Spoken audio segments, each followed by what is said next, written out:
his freaking body! Look at that! His chest is open, literally like his skin is gone. Change it. Now, Alan Wake, I've never played Alan Wake 1, but I've seen gameplay of the first one. But this one, the second one, I might just play it because, you know, it got a melanated girl on there. And, you know, I don't really be seeing myself in video games. So, your girl might just go ahead and play this one when it comes out, when we have time to play it, so. Ooh, it's looking good. Fuck! Deliciously pulpy horror storytelling was at the heart of the original Alan Wake. It returns for the sequel too, but the Stephen Kingisms look to be confined to the dark place. The New York-styled nightmare cage, the titular writer looked to be confined to the dark place. Out in the real world, or at least what seems like the real world, the domain of our second protagonist, FBI agent Saga Anderson, developer Remedy Entertainment has crafted a new collage from pieces of its favourite detective stories. The eerie shadows of True Detective, Seven, and The Silence of the Lambs creep through Alan Wake 2's gorgeous digital depiction of the Pacific Northwest.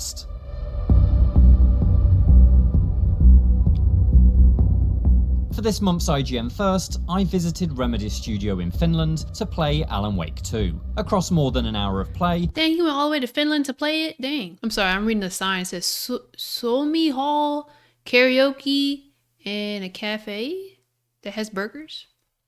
Experience the entirety of Local Girl, the third chapter of Saga's story. Within it, I saw plenty of things that will make long-term Alan Wake devotees happy. Manuscripts still litter the world, as do blue thermos flasks. There are generators to power up, and your shadow-burning flashlight is still a fundamental part of combat. A pair of aging rock stars make a very welcome return. Thor and Odin are not here. They are old tricksters. What, tell me where he's at? But the shift from nightmare horror to grisly detective thriller on Saga's side of the story is the first sign of the bold, sweeping changes that Remedy has made in its long-awaited sequel. Where the 2010 original was a relentless action game dressed in a Halloween costume, Alan Wake 2 is a full-bore survival horror. It comes complete with puzzles, exploration, backtracking, and a crime fiction library's worth of creeping dread. It feels like almost every element of Alan Wake's gameplay has been reinvented. So, to my understanding, like, Alan Wake is like...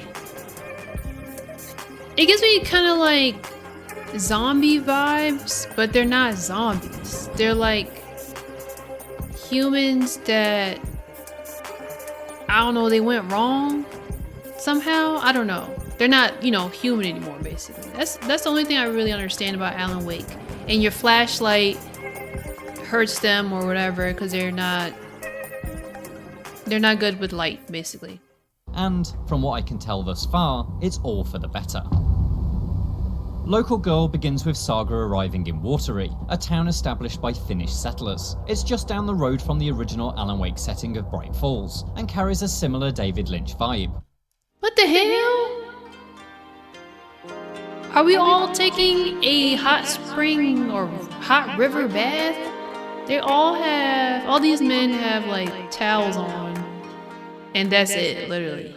Quaint, but off-kilter. In these opening minutes, it's clear that Alan Wake 2 is unlike any other game Remedy has made before. There's no urgency as I wander down Main Street, chatting with the locals about a nearby trailer park, a lead in my wider investigation into the Cult of the Tree, the story's looming threat. But while this may be slower paced than Remedy's previous action romps, it's no less weird. Everyone seems to already know who I am despite this being Saga's first visit to Watery, and Artie is performing a rousing number at the local cafe. Yes, Artie, the janitor from Control. Artie? I don't know if the coffee here is damn fine, but the atmosphere certainly is. Oh, the road's flooded, but if you just follow this trail behind me, it'll lead you there. A chat with entrepreneurial oddballs the Koskela brothers puts me on the trail of some spare keys for the trailer park, which are locked up in the gift shop of Coffee World, a local theme park. My journey there reveals that Alan Wake 2's world is built entirely... Is this Seattle, Washington, or like the Washington State area? Because there's a lot of coffee stuff. Entirely different from its predecessor. Rather than the A to B shooting galleries that freak? made up the original game, Watery is an open hub of snaking forest trails that can be freely explored and backtracked through. This has affected the scenario design. Across the duration of the chapter, my objectives take me back and forth, discovering and revisiting locations as new items and information expand the story. I'll play along for now. I need the key to that trailer. If the opening walk through Watery presents an air of Silent Hill, then this later approach positions Alan Wake 2 close to Resident Evil, which has long used its police stations and villages just thinking in a about that. similar manner. That Just thinking about relationship is Resident Evil. further emphasized by the abundance of puzzles. As I get closer to Coffee World, I stumble across a number of containers, each locked by a brain teaser with a difficulty level that scales in correlation with the rewards inside. I find a basic supply chest that's protected by a simple memory minigame, but later discover a lockbox containing a powerful crossbow. Cracking it requires a close study of the surrounding environment, as the bolts embedded in the nearby targets are clues to the padlock's combination. Looks like they're tools of the trade. I appreciate this more involved. It said, if you aren't wearing the mask, this does not belong to you. Combination. Looks like they're tools of the trade. I appreciate this more involved and ambiguous approach over Resident Evil's tradition of using an unusual item as a key, although that design does still make an appearance later in the chapter. The touch of Resident Evil can also be found in Alan Wake 2's combat encounters, which are framed from an almost identical camera angle and have the remake's same snappy, stressful gunplay. There's a grisly wound system too, that opens up wet cavities with each gunshot. But that familiar foundation is blended with more original Remedy ideas. The dodge returns from the first game. I don't like how they move, ducking though. beneath I do hatchets not and like how melee they swipes move. is It's still creepy. part of the rhythm. And then there's the core of Ow. Alan Wake's DNA, the flashlight. Enemies are still cloaked in shadow, which must be burned away with the beam of your torch before bullets will inflict damage. It's great to see that unique mechanic return, not only for its ties to the lore, but also because it provides a distinct, tension-laced two-step approach to every enemy.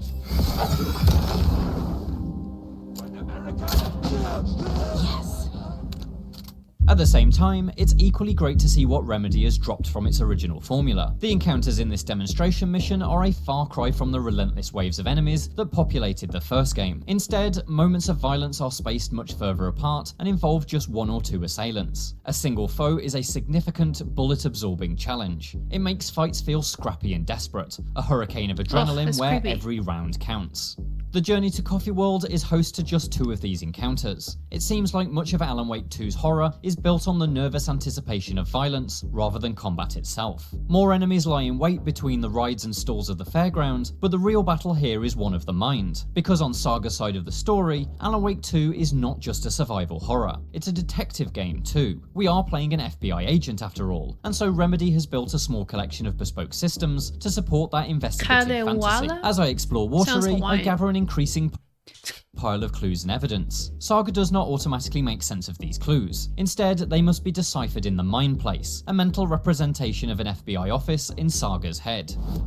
Here you can profile people that you've met to learn more about them and arrange clues on That's a really good, like, the graphics are really good right there. That looks like a real person in a real photo. and arrange clues on a caseboard to make connections and unlock new mission objectives. In the most simplistic If this the actual graphics right here, this is really good.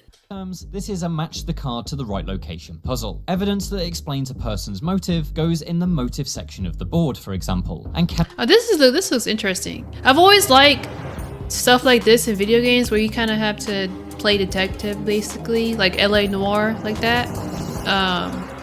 So this part I'm interested in a lot because this game gives you Resident Evil vibes, but like you said, you're an FBI agent, so. cannot be placed anywhere else. The version of the system that I used for this preview was, unfortunately, a little clunky. The interface and UI prompts were slightly unintuitive, and occasionally I found that evidence wouldn't fit where it logically should do, forcing me to just try every option until the clue stuck. It wasn't particularly satisfying, but before I left the studio, Remedy was already using my feedback to fine-tune the caseboard. Hopefully it's in a better place in time for release. When it works though, I can see the value in the mechanic. I arrive at Coffee World's gift shop only to discover that a locked door prevents me from picking up the keys to the trailer park. Using the caseboard, I'm able to piece together notes that I find on a pinboard. A previous jammed lock was released using a screwdriver, and a maintenance man reports having recently fixed the percolator ride. The clues combine to trigger a new objective. Find the screwdriver used by the maintenance But I also can see myself getting frustrated and be like, okay, y'all, we're going to end the stream early.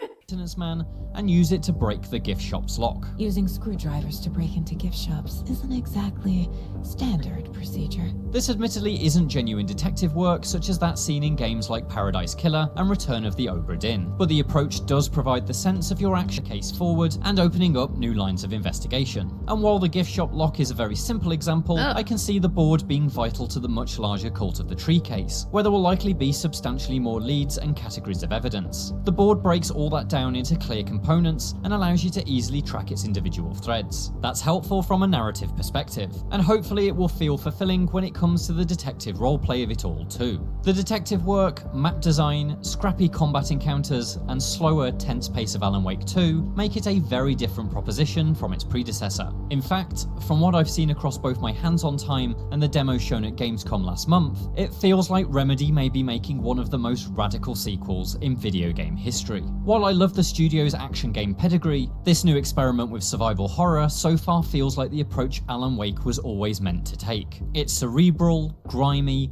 atmospheric, and bursting with character. I can't wait to turn the page and find out what's lurking in the next Look at his chapter. freaking body! Look at that!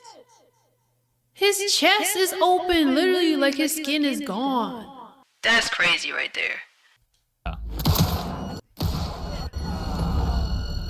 For more Alan Wake 2, check out this extended gameplay video and keep it locked to IGN first throughout the entire month of September.